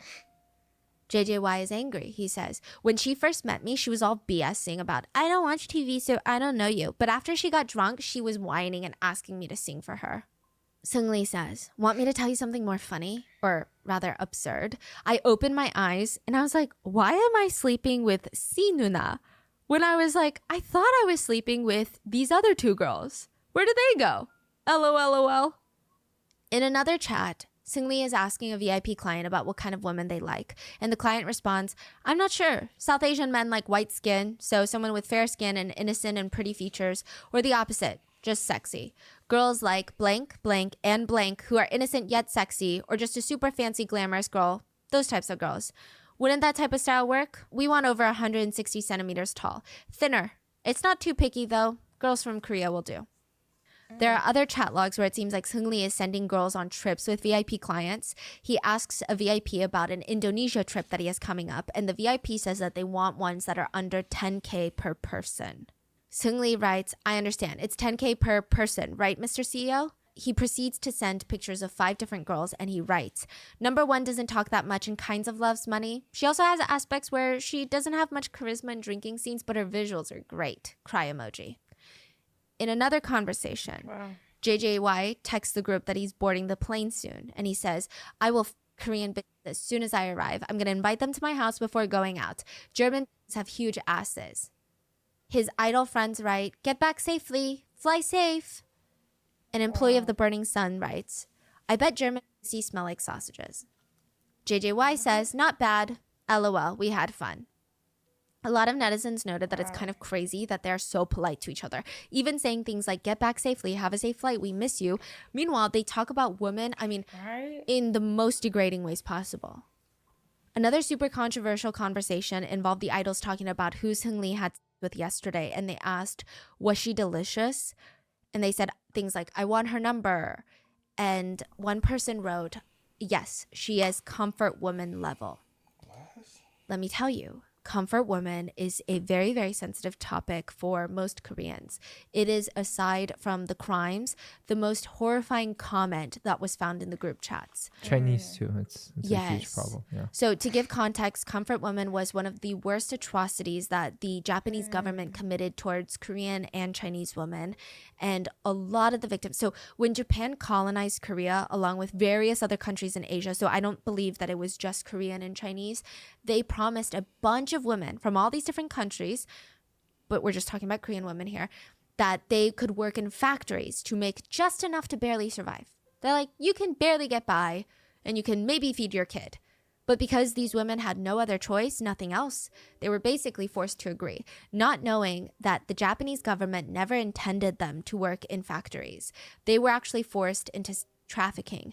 They were locked up and made to be assaulted by Japanese soldiers every single day. Comfort women have come forward to say that they were essayed at least 30 times a day while they were held captive. I could go into further detail, but it's very, very depressing. They were impregnated, they contracted diseases, they were experimented on, tortured. So the topic of comfort women is highly sensitive, additionally because it's not really something that happened long, long ago to multiple generations before us. Many of the comfort women, the victims, were elderly women in Korea. I believe the last few are still alive. Many of them have since passed. But they have yet to receive an apology from the Japanese government. And a lot of the tensions in current time between the Korean government and the Japanese government, not to get too political, this is one of those things. Many Korean citizens want apologies for the comfort women before they pass on. And the Japanese government has refused to acknowledge their crimes. And here we have the Korean faces of the entertainment world making fun of comfort women and recreating the tragedy, so to speak. I mean, even if we take out the literal crimes committed in the group chats, even just the way they talk about women, while they have a predominantly female audience as idols, is despicable. It's filled with crude, emotionally violent, disgusting comments and jokes. And side note about the messages being released, some people hate the tech employee for not turning in the text sooner. They state that if it were them, they would have turned it in sooner. And that could be 1,000% true, especially as a woman. I'm like, yeah, maybe I would have turned it in sooner. Few things to note. Police corruption is really bad anywhere, and in Korea it's the same. There were already strong indications in the data that the tech employees saw that high up police officials were involved in the trafficking ring, if you will. So what would you do? Go to a different officer? What if they all answer to the same person? How do you know that person's immediate boss isn't involved as well? And in Korea, when you mess with the police as a normal person, you might be ending your life right then and there. They could easily get you fired from your job. They could get you outcasted. You could lose everything, your family, your livelihood. You would be on the street. And guess what? Burning Sun would probably still be up and running and victimizing people. And in Korea, defamation laws are honestly dumb. Like, they're not even defamation laws. So in the US, defamation is when someone knowingly states a lie about another person, claiming it to be a fact. So the basis is you are lying about someone else and you're not allowed to do that, which makes sense. In Korea, it's even if you tell the truth about someone and that someone doesn't like what you said because it hurt their feelings or hurt their reputation, they can sue you for defamation. Which a lot of people in Korea even think it's very goofy because that's not really even the definition of defamation. Right. But here we are.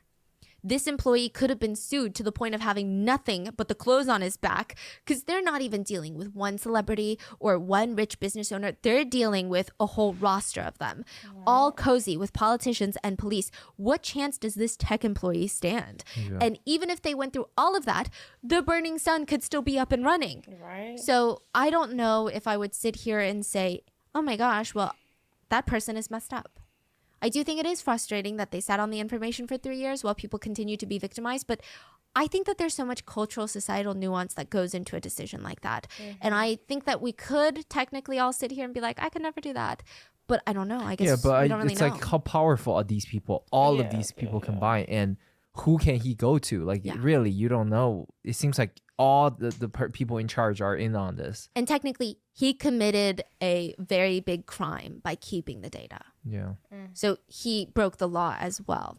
Now, I will say that when he finally did turn in the evidence after the whistleblower Kim, so he saw that and he was like, I think, along with all the other anonymous women that were coming out, he was like, I think this is the time that people would actually listen and not think that these are fake. He was very smart. He hired an attorney who was also very smart. And they decided instead of handing it over to the police, who were foaming at the mouth for this, they handed it over to the Civil Rights Commission office. And that is how a lot of it became public. Because the police would have never made this public. Nope. Which again, I don't know. Maybe he could have done that 3 years ago. Maybe it wouldn't have worked. All we know is, it's out now. Yeah. Many of the involved parties continue to state that these text messages are fake, but a lot of these texts are the foundation of the investigation into Burning Sun by the prosecutor's office, which netizens feel like that wouldn't have been the case if there was a question of the validity of them. And the CEO of the Burning Sun even said, if Seung-lee's Kakao messages from 3 years ago are a crime, aren't all Korean men criminals? Insinuating that all these jokes about sex work and women and all of that is just how men talk. Wow. Which is the most absurd thing to say ever, but it also does kind of confirm the validity of the chat logs. But to cover our bases, it is alleged for now that these are the real messages between the involved parties. But naturally, netizens had visceral reactions to the released alleged messages. A lot of fans were devastated that they supported someone like this. There were even chat logs that described how JJY and 4 of his friends took turns on a victim who was drugged. They joked about how she woke up saying she doesn't even remember anything other than having a drink with them. They also talked about how they thought it was so funny they had gang essayed her while taking pictures. And then the next morning, JJY went to a fan sign. So, I mean, it's crazy he had the nerve to look his predominantly female fans in the eyes while smiling at them when he had just done one of the worst things that you could do to a woman the night before. The SMPA, the Seoul Metropolitan Police Academy, officially take over the case early 2019. Media is all over this case. Netizens want to know who's involved, how much they knew, and they wanted all of them to go down. The shares of the Burning Sun were split like this.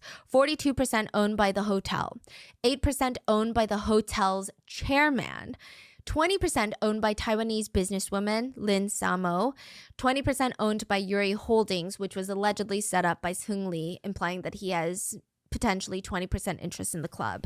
But Yuri Holdings was also technically run by his friend, Yoo In-seok. Yoo In-seok is also married to a famous actress by the name of Park Han-byul. Remember I was telling you about her? And 10% is owned by a businessman, Lee Moon-ho. He was close friends with Seung-lee, and he is said to have been running the day-to-day operations. He is the CEO of the Burning Sun. So all the foreign investors, they left the country and were safe from backlash, including the Taiwanese businesswoman who owned 20% of the Burning Sun. The rest of the Korean celebrities and business owners were left to be investigated. Burning Sun and Seung-lee were also under investigation for tax evasion, which, really doesn't feel that significant compared to the other allegations. But I think that it does shine light on a lot of the things that he was doing. It was suspected that with all of the business from his VIP clients, with the selling of SA, essentially, allegedly, and a lot of the alcohol packages, he would encourage payment in cash. It's alleged that he was evading taxes, money laundering. You remember the restaurant that he had, Monkey Museum? They called it a restaurant, but it was like a nightclub. He tried to file it under a restaurant so that he could pay less taxes. His ramen business was making a suspicious amount of money. Turns out he was laundering money from Burning Sun through the ramen franchise. It was a whole lot. It was a mess. Like, I think it also shows he was heavily involved, He knew what he was doing. So while everybody is being investigated, Seung-lee announces his retirement from the entertainment industry. And it's a very off-putting statement. He's basically like, I think it's a good idea to retire at this point. I decided to retire because the issue has caused so much social controversy and I've been criticized and hated by the public for the past month and a half. And now with all the investigative agencies in the country investigating me, I am being labeled as a national traitor. I cannot allow myself to cause harm to everyone around me just to survive. 많은 분들께 실망 끼쳐드렸습니다. 다시 한번 죄송하다는 말씀 드리고 싶고요. Netizens hated his apology. It felt very, you guys blew this whole thing into something that it's not. So now I'm just going to retire then. I don't want to face your criticism. Also, it had this aura of, I don't know what's going on. I'm just as confused as you are. It's like, what's going on? There were even articles titled, The Burning Sun Scandal Case that everyone except Seung-lee knows about. He also stated that this would be a good time for him to enlist in the army and serve his duty as a good Korean citizen. And everyone got riled up for that because in Korea, men have to serve 2 years, mandatory enlistment. They're like, the army is not a place for you to escape your reality. So even with all of this, the consequences just weren't that great. I mean, okay, maybe that's a strange word to use. It wasn't even comparable, I guess would be a better way to phrase it, right? Some of the more notable sentences included JJY, idol, sentenced to 5 years in prison. Choi Jung-hoon, idol, sentenced to 2.5 years in prison. Brother of Girls' Generation Yuri, sentenced to 4 years in prison. Meanwhile, Seung-lee enlisted in the army and he was able to have a military trial. Wow. He had 9 charges ranging from work, violent crimes, and then breaking food sanitation laws, occupational embezzlement, things like that. He was found guilty of all 9 charges, sentenced to 3 years in prison. He would have to file to be a offender, and he was fined almost $855,000. He appealed. He was given 1.5 years in prison instead of 3. Here's a convenient loophole that's going to piss you off. In Korea, if you go to prison for less than 1.5 years, you can serve quietly, meaning it's not going to be on your record when you get out. Seung-lee was sentenced to exactly 1.5 years. So technically, he missed the cutoff and it would be on his record. Somehow, he manages to get out 2 days early, meaning that it would be expunged from his record. Shut up. Oh, and he's spotted clubbing and cheating on women in Bali since then. It's on the record now. Like, we're not gonna forget about that. And so he has fans. Yeah, there are some people that comment things like, he's still young. I hope that he can overcome the mistakes of the past and lives an amazing life. Isn't the rest of his life too long for him to just crumble like this? He paid the price of his sins through the law already. Let's all give him a chance. I will say most of the comments are pretty logical and they read, every country needs harsher punishments for rape and sexual assault. He suffers 2 years in prison. His victims suffer a lifetime. 2 years isn't enough if you ask me. Anyways, if the system doesn't give them what they deserve, society should. Regardless, I think we can all agree that many of the perpetrators got off with much less time than expected. Even corrupt police officers who were exposed of being in on the whole thing, they were just either dismissed from their positions, and those were just the lower ranking ones. The high ranking officials that were involved, they weren't even dismissed. Nothing happened to them. There wasn't even some sort of PR statement of like, we're going to reorganize the police force and make countermeasures set in place against bribery and corruption. Nothing. That's crazy. Yeah. And all of the VIP clients, they essentially got away with it for SA. Yep. And somehow even Kim, remember the whistleblower who broke 3 ribs and got punched in the face? Yep. He started the Blue House petition. Well, he gets arrested too for allegedly abusing 3 men and harassing people inside the Burning Sun, That makes which no sense. half the people argue Kim is a wolf in sheep's clothing. He did good on whistleblowing the Burning Sun, but he was probably involved in some weird stuff too. And But why would you whistleblow and you potentially And then y'all think was it's a properly. client? Y'all don't know. Y'all just like, Because I wouldn't have whistleblowed if I was a client. What sense does that make? yeah. Because then I would go down with y'all asses too. Facts. Unless I work out a deal, which he's not working out a deal, he's being charged. So just common sense would tell you. a lot of others believe, no, it's just fishy. Like the allegations against him are just fishy at this point. He was sentenced to a year in prison. Wow. But he says that he will be appealing the decision. So it seems like, minus Kim, everyone else got off with a slap on the wrist with all things considered. Unbelievable. The fact that the guy's roaming around, living his best life. A lot of K netizens think that it has to do with Korean society of victim blaming and shaming victims who come out for crimes like this. Remember the Itaewon case that we covered? We talked about how some horrible people didn't feel that bad for hundreds of victims who died because they said, well, why would they go out for a party for Halloween anyway? It's not a good place for young, respectable people.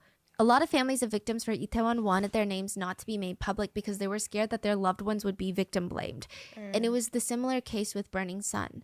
The victims were scared to come forward because they would have been blamed of, then why did you go to a club then? Yeah. Well, that's just the risk you take as a woman at a club.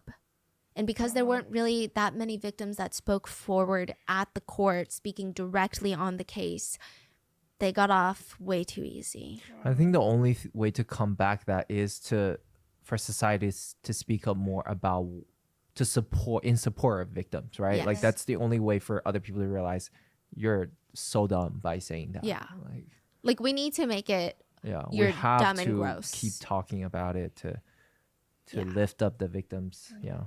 Yeah. And another thing was, it's just really annoying in the justice system that you would think drugging victims to essay them makes the crime that much worse, right? Because now you're doing more things to their body, but it actually helps the perpetrators get away with it in the eyes of the justice system because you know what's justice, right? It's a way for perpetrators to say, she's not credible because I her, but that's not the point. And it's just insulting and infuriating at this point. In other case-related aftermath news, the hotel on top of Burning Sun was shut down in 2021. The building was sold to Hyundai Construction, and they are now going to change it to be an apartment building. The co-founder of YG, Mr. YG himself, stepped down as CEO of YG Entertainment, one of the big 3 entertainment agencies in South Korea, because of this scandal.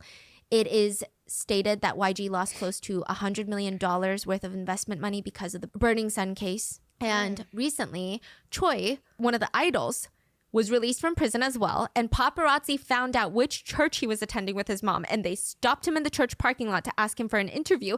And in the footage, he literally, you can hear this man whining for his mom. He's like, Mom! Like a kid. When you're 7 and a stranger comes to the door to ask if you have time to talk about the Lord and Savior, and you're like, Mom! That's what he sounds like. His mom walks up and starts clucking away like some crazy mother hen. She states, he wants to live in faith now. What do you want, paparazzi? Why are you making a big deal out of nothing? Do you want to get punished by God? 엄마,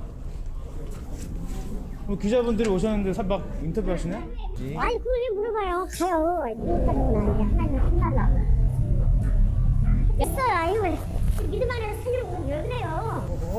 And again, this is to show you the family's character, not the character of people who attend church or are religious. A lot of Christian netizens were commenting, like, these types of people use religion as a way to shield themselves from their own evil acts. Other netizens were just shocked by both family members' behavior. They wrote, calling your mom like that at that age is legendary, but the mom who pops up and coddles over her son is even more legendary.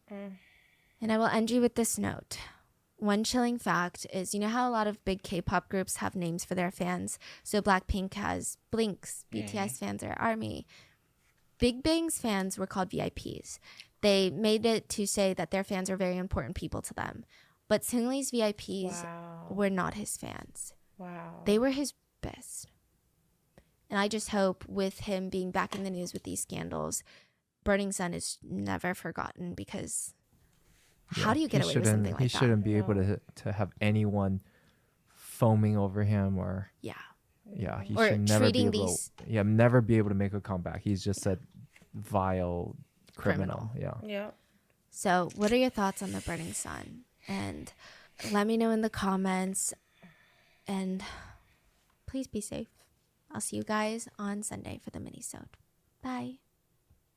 Wow. Man, that was crazy. That was a crazy.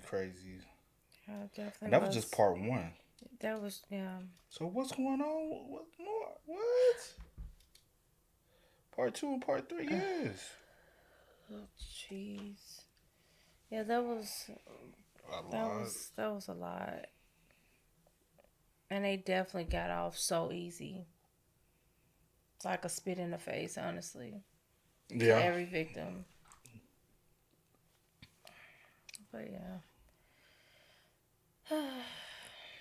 Hey, man, y'all spam us up, man. Let us know y'all thoughts in the comments. I just can't believe.